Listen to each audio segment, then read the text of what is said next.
The betrayal.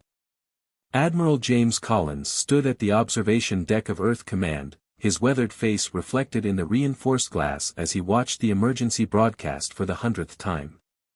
The destruction of Horizon Station, humanity's crowning achievement in deep space research, played out before his eyes in horrible clarity.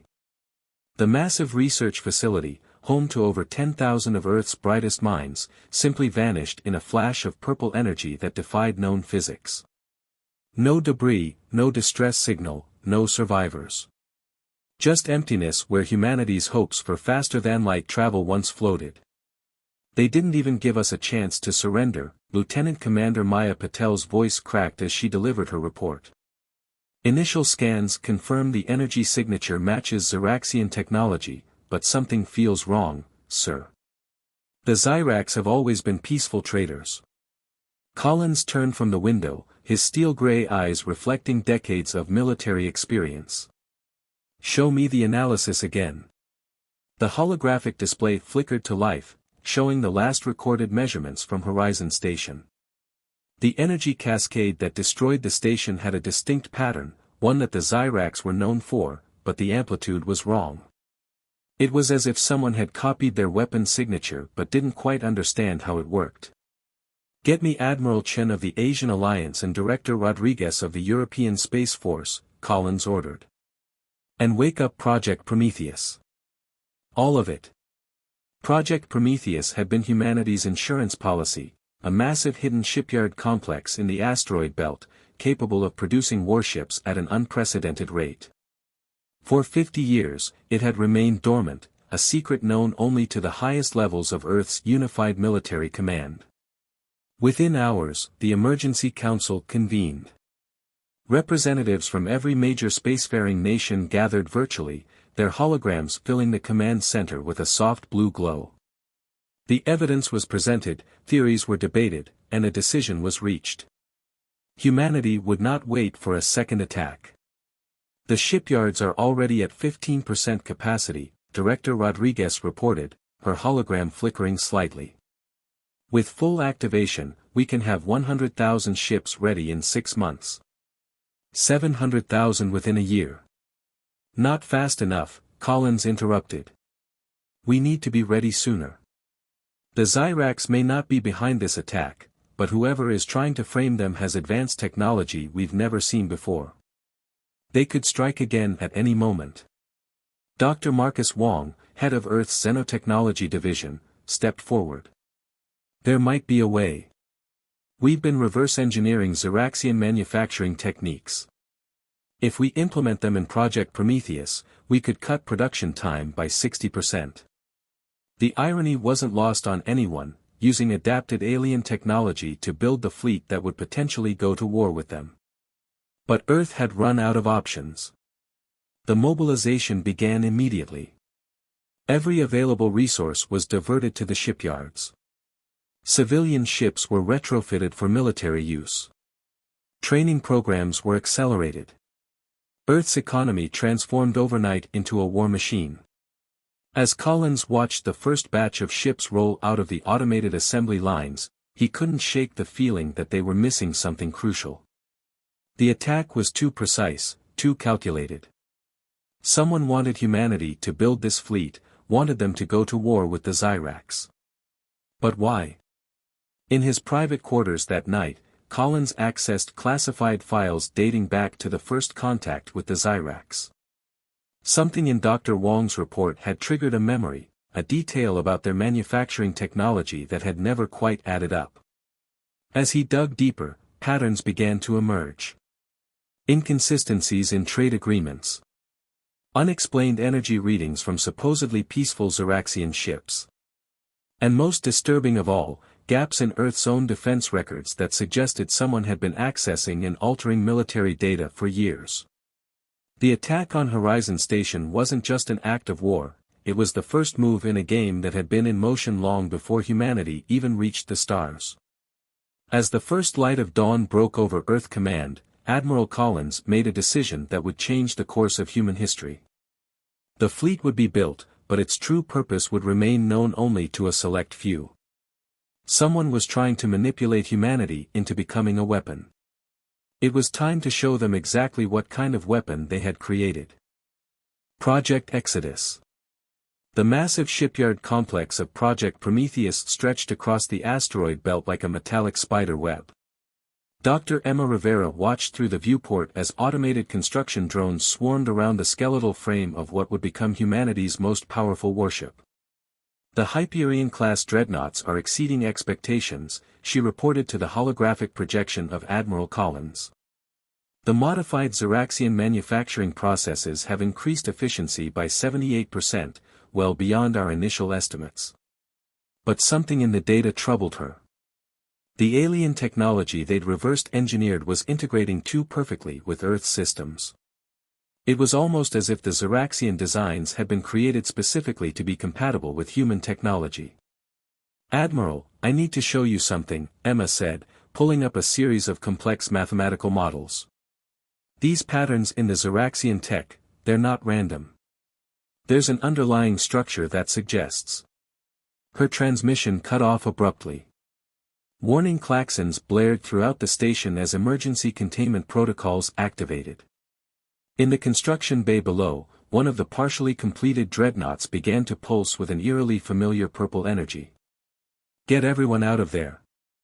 Emma shouted, initiating emergency evacuation procedures. But unlike the Horizon Station incident, this energy pulse didn't destroy its target. Instead, the massive warship systems came online, its neural networks activating in patterns that weren't part of any human design. Security teams rushed to contain the situation, but Emma ordered them to stand down. She had seen this before, in classified files from humanity's early space exploration days. Long before official first contact with the Xyrax, there had been rumors of automated ships appearing at the edge of the solar system, only to vanish when investigated. "Admiral," she transmitted on a heavily encrypted channel, "I don't think the Xyrax destroyed Horizon Station.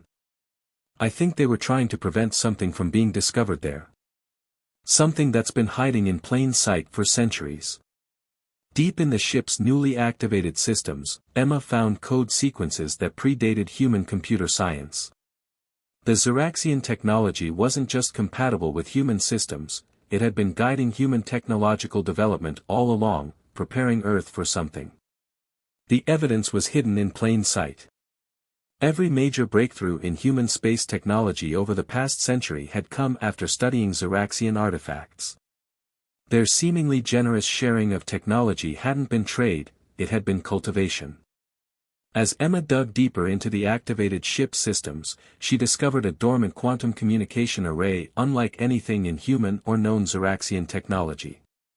When she managed to activate it, a message began to play, not in Xeraxian language, but in perfect English. "To those who have awakened this vessel, you have passed the first test. Your species has demonstrated the capacity for rapid military mobilization and technological adaptation necessary for what is to come. The beings you know as the Xyrax are not your enemy. They are your wardens, tasked with preventing premature discovery of this message." The message continued, revealing a truth that chilled Emma to her core. The Xyrax were not the advanced civilization humanity had believed them to be. They were servants of something far older and more powerful, something that had been guiding humanity's development for a very specific purpose. "Your fleet of 700,000 warships is impressive," the message continued, "but it is merely the beginning. You are being recruited into a war that has raged across galaxies for millions of years. The Xyrax were once like you, a promising young species uplifted to serve as soldiers. Now it is humanity's turn." Emma's hands trembled as she transmitted the full data package to Admiral Collins. The attack on Horizon Station, the convenient availability of Xeraxian technology, the massive fleet construction, it had all been orchestrated. Humanity wasn't building a fleet for revenge or self-defense. They were being drafted. As the implications sank in, new signals began broadcasting from the activated warship. Across the shipyard, other vessels started coming online, their systems awakening to reveal their true purpose. Project Exodus wasn't just a military response, it was humanity's unwitting acceptance of a role in a cosmic conflict beyond their comprehension. The real question now wasn't whether humanity would go to war, but whose side they would choose to fight for. The hidden truth. The quantum archive hidden within the activated warship revealed humanity's true position in a cosmic chess game. Admiral Collins and Dr. Rivera stood in the secure briefing room of Earth Command, watching as holographic records played out the history of a war spanning millions of years. They call themselves the predecessors, Emma explained, manipulating the holographic controls. They've been seeding galaxies with civilizations for eons, guiding their development toward specific military capabilities. The displays showed countless worlds, each following a pattern eerily similar to Earth's: first contact with intermediary species like the Zyrax, rapid technological advancement, and finally, military mobilization on a massive scale. The Zyrax weren't lying to us, Collins realized, watching the historical records. They were protecting us. Every time they traded technology, they were trying to guide our development away from this path. The truth about Horizon Station became clear. The research facility had been on the verge of discovering the quantum signature of predecessor technology hidden throughout human space. The Zyrax hadn't destroyed it, they had attempted to contain a cascade of awakening predecessor systems. The attempt had failed. Deep within Earth's moon, Emma's team discovered a massive complex of predecessor technology, dormant for millions of years. It wasn't just a base, it was a library, containing records of countless species uplifted and recruited into an ancient conflict. The predecessors aren't united, Emma revealed, decoding more of the quantum archives. They're fighting among themselves. Two factions, the Shapers and the Preservers. The Shapers believe in actively guiding species toward warfare, while the Preservers. She paused, bringing up images of the Zyrax homeworld. The Preservers created the Zyrax and other guardian species to protect younger civilizations from being drafted into the war. But they're losing. The scope of the conflict was staggering. Entire galaxies had been weaponized, species uplifted and consumed in a war whose original purpose had been lost to time. The 700,000 warships humanity was building weren't meant for revenge, they were meant to be humanity's entry fee into this cosmic arms race. But humanity had something neither the Shapers nor the Preservers expected: choice. Admiral Collins initiated a secure transmission to every ship in the growing fleet. All commands, implement Protocol 0. Authorization Collins Alpha 70. Across the shipyards, thousands of vessels began purging their systems of predecessor control protocols. It was risky, the alien technology was deeply integrated into the ship's functions. But humanity had learned from studying the Zyrax.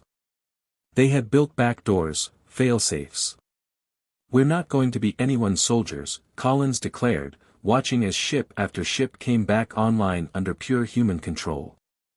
"But we're not going to stick our heads in the sand either."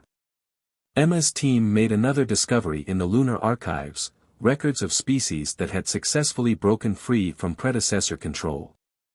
Most had been quickly conquered or destroyed. But a few had survived, hiding in the shadows between galaxies, building their own path. The real war wasn't between the Shapers and Preservers. It was between control and freedom, between being pawns in an ancient conflict and forging a new destiny. As humanity's fleet grew, now freed from predecessor influence but incorporating their technology on human terms, a new message was recorded, not for the predecessors, but for every species caught in their game. The message was simple: there was a third option. Humanity would neither serve nor hide. They would fight, not as soldiers in an ancient war, but as liberators, seeking out other species trapped in the predecessors' game and offering them a choice.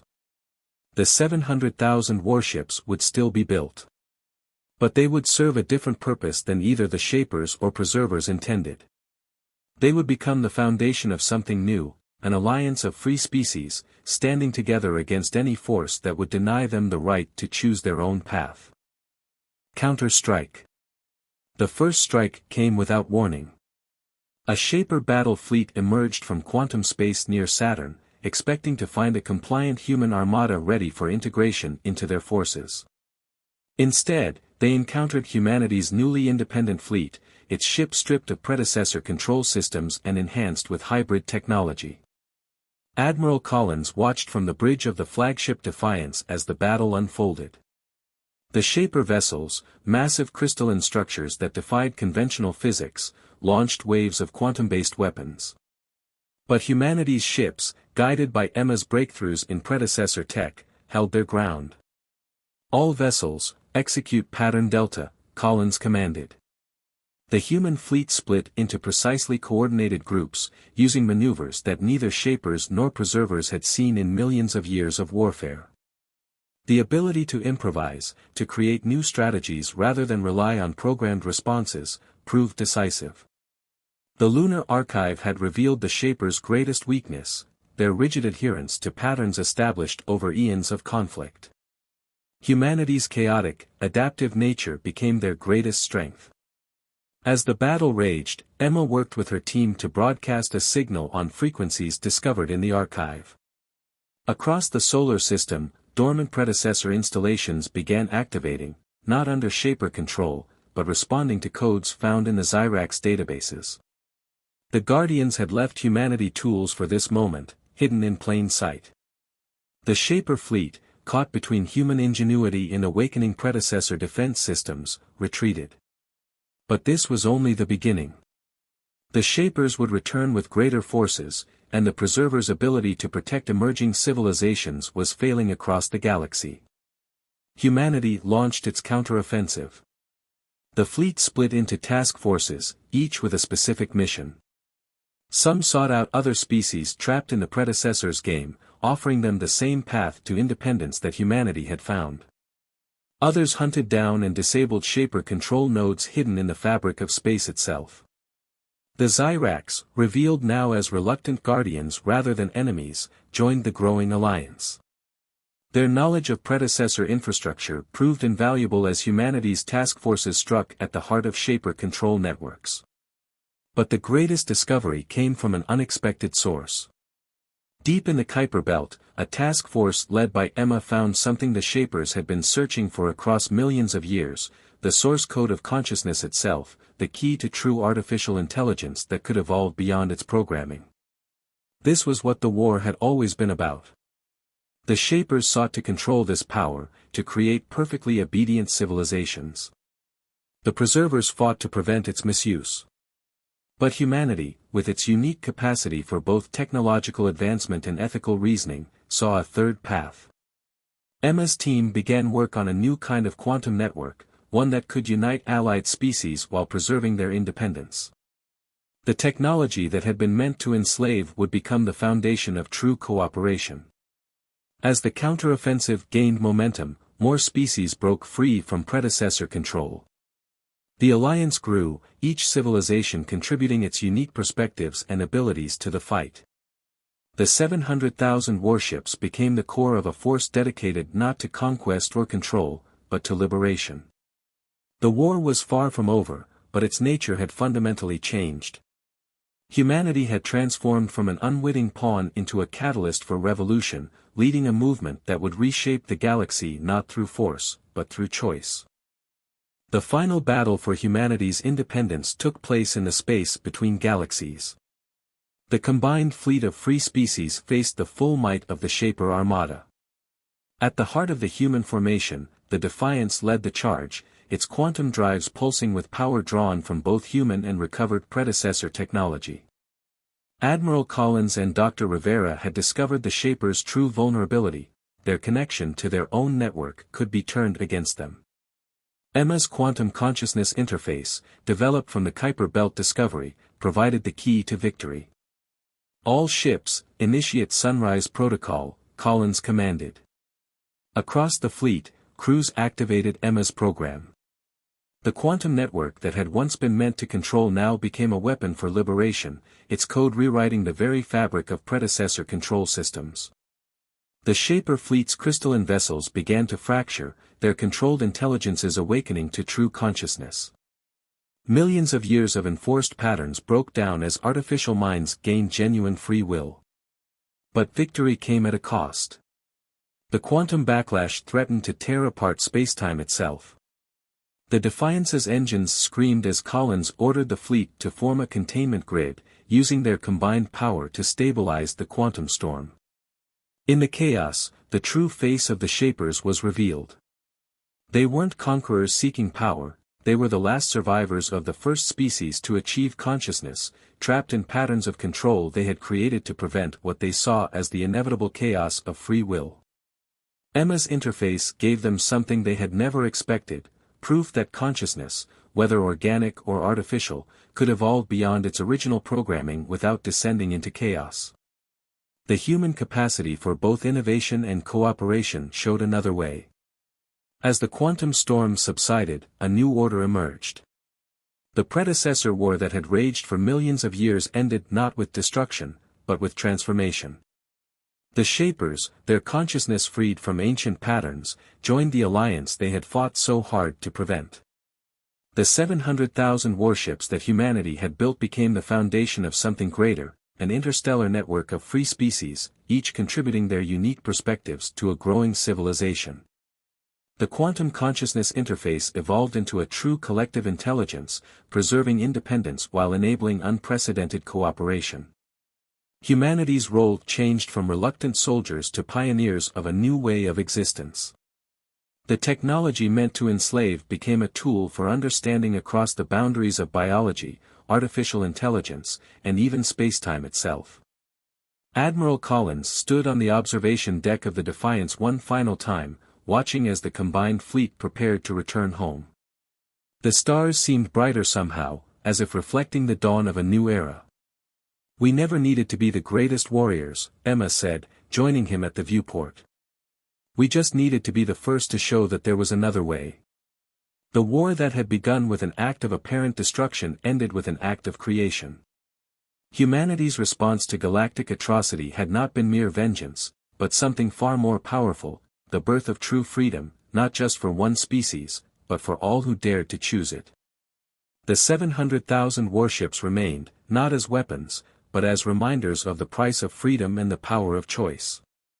In the vast expanse of space, they became beacons of hope for any civilization ready to forge its own path among the stars.